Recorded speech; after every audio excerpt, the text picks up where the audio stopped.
Hey guys, Rambo here with a strategy guide for the Bloodpool Arena on Dead Ops Arcade 3, or rounds 41 to 44, which is an arena that a lot of players struggle with on their way to getting the trophy. Just a small disclaimer, there's no guarantee that watching any guide will help you pass an arena on your first try, as DOA requires a lot of fast decision making that you could only really get from experience. So, practice makes perfect. But watching something like this definitely helps too. Anyways, we'll start off with some general strategies and gameplay for the challenge round, then we'll get into the normal rounds of the arena for both solo and co-op. So the challenge round, spaghetti and ... This one is a bit rough. Killer meatballs will be dropping from the sky, and a lot of them don't have any spawn markers either, so there's a chance that they just land on your head if you don't react quickly. The strategy for solo would be to always be on the move. Avoid camping for an extended period of time. The two most common fates for solo, and the ones that I would recommend, are the Furious Feat and Firepower. If you have the Furious Feat, use the speed increase that you have to your advantage, and try to get some distance from the meatballs before taking them out. It'll be difficult for the meatballs to land directly on you. If you have Firepower, the same concepts apply, where you should always be on the move, but now you could use your strong death machine to quickly take out any meatballs blocking your path. As for co-op, you'll usually want to be on separate parts of the map while running around during this challenge round, especially on something like a 3-player or 4-player match. You probably don't want to have a bunch of people on one part of the map, as then you're going to be flooded with a bunch of meatball spawns in the area and quickly get overwhelmed. In a 4-player match, having people chill in different quadrants would probably be the best idea, and of course there will be times where you meet up or have to move to a different part of the map, but the takeaway for this challenge round is 1. Always be on the move, and 2. Keep distance from teammates on co-op. Also, something worth noting about this challenge round, there are 3 nukes located at the top of this waterfall. You could collect them by aligning yourself with the middle of the waterfall and then using a speed boost to propel yourself upwards. Alternatively, if you get a tank during the round, you could drive up the waterfall with the tank instead. Now onto the strategy for the rest of the arena, or rounds 42 to 44. The game plan for these rounds is to stay on the side of the waterfall. But something worth noting about DOA 3 is that the map layouts will be flipped after each round. For example, on round 41, the waterfall will be located on the right side of the map, but then on round 42, the waterfall will be on the left side of the map. Then on round 43, it's on the right side again, and finally on round 44, it's back to being on the left portion of the map. This is a bit important to keep in mind, because as mentioned, the strategy for solo and co-op is to stay on the side of the waterfall. Too many times I've played with people who forget about the map perspective being flipped after each round, and they take way too long to make their way over to the waterfall area, and then they end up taking an avoidable death. Anyways, the reason why the waterfall area is so good for this arena is because there's fewer ground spawners on this portion of the map. On the side opposite of the waterfall, you're going to see a bunch of blood risers. You know who I'm talking about, these jackasses. And they'll blend in very easily with the floor, and will smack you pretty quickly whenever they finish their spawn animation.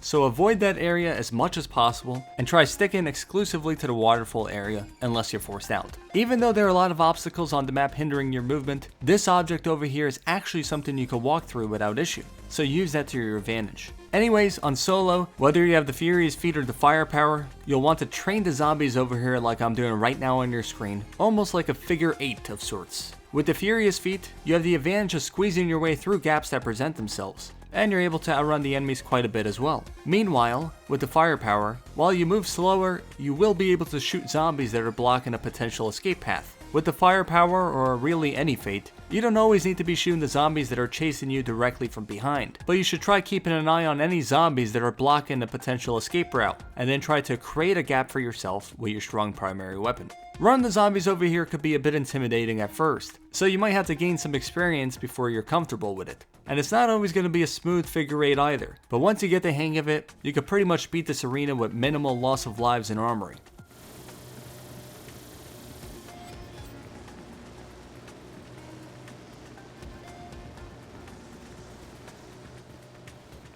In all DOA games, there's never one specific way of doing something. With the random enemy spawns, random item pickups, and random electric pole placements, there's always going to be different situations that arise, and you could react to those scenarios differently each time as well. For example, In this video clip, I'm training the zombies with the Furious Feet. I have a bunch of them behind me already, but there's a few zombies blocking the path that I would normally take if I'm following the traditional figure 8 strategy. Now, I have a few options here. One is that I could try squeezing by the zombie over here, but I'm thinking there's a decent chance that he ends up smacking me while I run by him. Another option is that I take the same path, but focus all my attention on shooting the zombie first, and hopefully kill the zombie before I take the gap. But that's also a bit risky, as my gun isn't too strong, and I might not be able to kill him in time. So the zombie might just end up smacking me anyways in that scenario as well. I could diverge from this figure 8 strategy, and have a few other options to explore. One option is that I could keep running upwards, and see what opportunities present themselves then. So I explore that move, but then,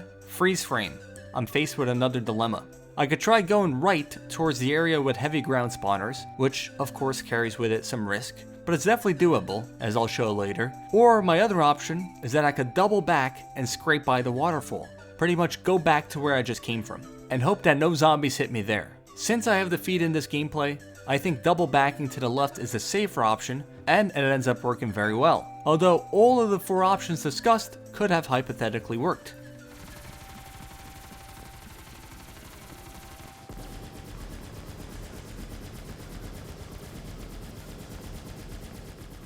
DUA games are about making quick decisions and calculating which option gives you the best probability of survival. Sometimes you might make the wrong move and it pays off. On the flip side, you could choose the best possible path available to you, and then something unexpected happens, like a gladiator axe hits you from out of nowhere. Anyways, there will be moments where you need to venture off to the side of the map opposite of the waterfall. In such cases, your goal should be to either look for an item pickup that will help you escape from there, or in all likelihood, you'll have to keep riding along the edge of the map and narrowly avoid the ground spawners, like displayed in this clip here.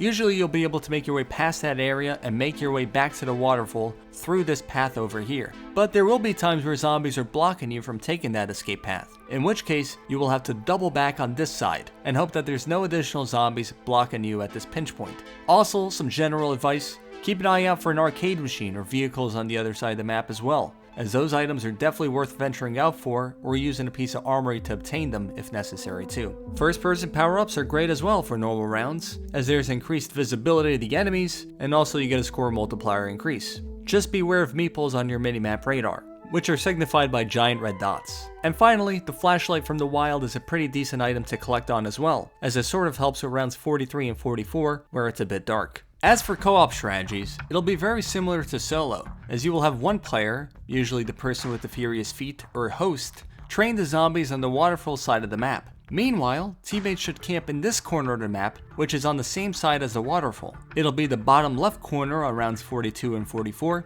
and the top right corner around 43. Again, keep that in mind, so you could get to the camp spot as soon as possible when the round begins. Even if you're playing a 2-player match, you could have one player camp here with moderate success, especially if he has the firepower of Fate, although there will be times where you have to move around a bit, or run a slight train in this corner as well. On 3-player and 4-player matches, it'll be a lot easier to hold your ground in this corner, as you'll have more people to help you out, especially if you have a friendship and firepower player in the game. Just be conscious of the spawn area right behind the camp spot, as sometimes a Nova Crawler or a Gladiator will creep up on you, but other than that, they usually don't spawn too heavy out of this door. Also, when the camp spot's in the bottom left, sometimes the trees obstruct your view a bit, so it might be helpful to change your camera angle at times. As long as the player running the board doesn't constantly bring the zombies towards you, the players camping in the corner should be mostly fine. Although don't hesitate to move around a bit on this side of the map if necessary, or if camping is not working well for your specific team. As we wrap up this video, I'll quickly go over some of the ins and outs of the level's geometry. It's worth noting that the camping area doesn't extend too deep, and that there's an invisible barrier to your side right over here if you back yourself into this corner.